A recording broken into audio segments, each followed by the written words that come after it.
Welcome back everyone to yet another RPAL video comparison. This time we have another Coleman lantern up for review, and it's the Coleman Pack-Away Puck Light. Of note is the fact that this is the first lantern we've looked at aside from the RPAL that uses lithium-ion battery technology.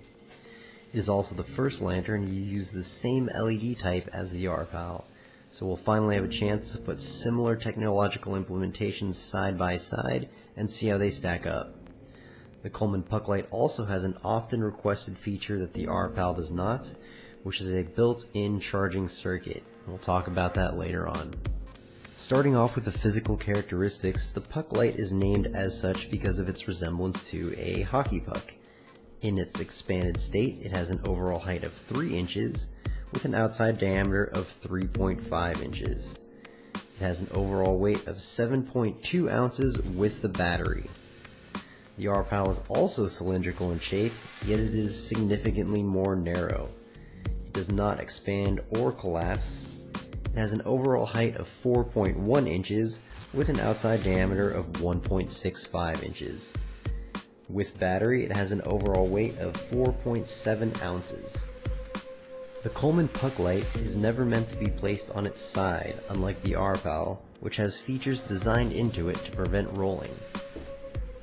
The Puck Light is meant to either be set on its feet, located on the bottom near the on-off switch and downward facing LEDs, or hung from above, where there is a built-in D-hook that folds flat and utilizes a spring latch. The RPAL can be oriented upside down or right side up, depending on whichever suits your needs best, and has 1/4-20 tripod mounting screws on either end of the lantern. Using the included D-ring, which also folds flat, the RPAL can be hung from any number of places using devices such as a Night Eyes S-Beaner or a Joby magnetic gorillapod. There is a single button on the Puck Light, which serves as both an on-off and mode selection button, as well as a diffuser for the downward-facing LEDs. The RPAL has 3 buttons, one on-off switch, and 2 brightness adjustment buttons. As mentioned earlier, the Puck Light is the first lantern that we've compared to utilize the same battery technology as the RPAL. A single 18650 cell is built into the fixture. The battery is removable, but not easily replaceable. Coleman includes instructions to remove the battery for proper disposal, which includes removal of 3 main assembly screws, as well as removal of 4 internal circuit board assembly screws. The battery has special connectors soldered to it on each end, and cannot simply be switched out with an off-the-shelf 18650 cell such as this one. In comparison, the RPAL also uses a single 18650 cell. The battery is easily removed and also replaceable. The RPAL comes with instructions to properly service the device, which includes battery replacement. No special disassembly is required. The top cap simply twists off, and the battery can be replaced like any normal flashlight or lantern. This also gives the user greater flexibility and the choice to use a safer and higher capacity battery, such as the protected Panasonic 18650B, which is what we recommend.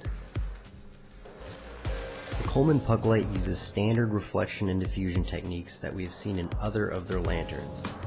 Due to the lower profile of the Puck Light, the reflector is not as apparent, but it is present. The frosted lens also has guide rails molded into it to aid in the collapsing function. In usage, these rails are noticeable and create artifacts in the light cast from the lantern. The RPAL makes use of no reflector and has a clear lens. Instead, the LEDs are spaced equally around the circumference of the device, allowing for maximum projection angles of the LEDs. The output and runtime of the Puck Light is where things start to get interesting. Both the RPAL and the Puck Light use the same battery and LED types, yet they are not used in the same configuration. The RPAL uses 3 Cree XBD LEDs, while the Puck Light uses a combination of Cree XBD and XQB LEDs. The puck light, the XBD LED, is used in the main lantern section, while 3 XQB LEDs are used in the downward facing section. The low mode of the puck light is said to have an output of 50 lumens with a runtime of 30 hours. The high mode of the puck light is said to have an output of 250 lumens with a runtime of 4 hours. Using comparable lumen output settings, the RPAL can be set to either 37.5 lumens or 56.3 lumens with a runtime of 16 to 24 hours. It can also be set to either 225 or 300 lumens with a runtime of 3 to 4 hours. On paper, the Coleman Puck Light appears to have marginally better performance. However, real-world testing may indicate otherwise. We're going to show 3 different pictures taken with a digital SLR camera, using the exact same settings for each shot. A picture's worth 1,000 words, so we'll let the images speak for themselves. We aren't going to say whether or not the puck light is actually producing the advertised lumens. We'll let you decide for yourself.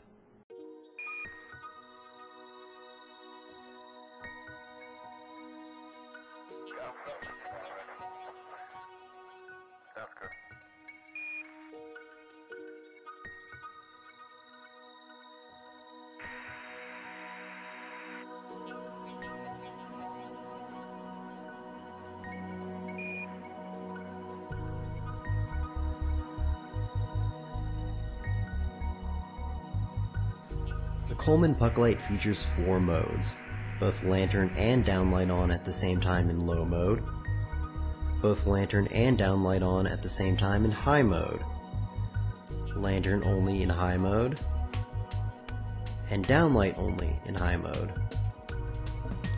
To enter the desired mode, you must cycle through each mode from the off state.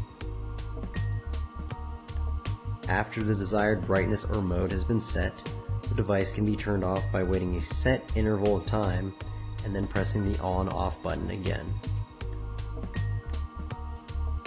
In comparison, the RPAL has 15 logarithmic brightness settings. It also has a beacon and SOS mode, both of which also utilize all 15 brightness settings.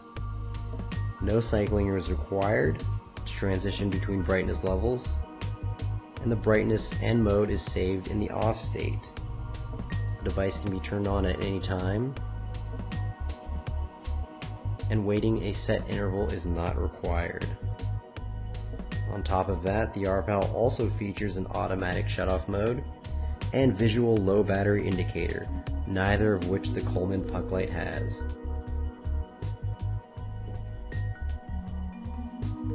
Out of all the lanterns that we've compared so far, the Coleman Puck Light is the first to feature a built-in battery charger.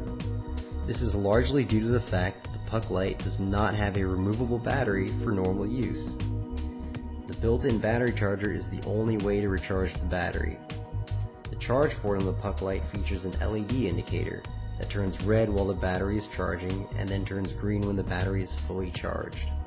The instruction manual states that it can take anywhere between 5 to 7 hours to fully charge the battery. The Puck Light also requires a small plug to protect the charge port, which is a standard USB micro connector that can be easily damaged by water or debris. The RPAL does not feature a built-in battery charger because the battery is removable and easily replaced. This gives the user the ability to carry multiple batteries for continuous operation instead of having to wait 5 to 7 hours for the lantern to charge. In addition to that, when using a standard 18650 battery charger, a user can simultaneously fully charge 2 batteries in about 2 hours. No plugs are required to protect any connectors on the RPAL because there are none. The Coleman Puck Light is rated IPX4, which means that the lantern is not protected against dust and is only protected against splashing of water. The charge port plug is critical to this rating. The RPAL is rated IP67, which means that it is both dust tight due to the built-in overmolded buttons and protection against water immersion up to 1 meter. So that's it, and thank you for watching yet another RPAL video comparison. If you found this episode to be informative, please subscribe to our channel. For more detailed information on the RPAL, please check out the original RPAL video. And don't forget to follow us on Twitter and our blog, all of which are linked below. We'll see you next time.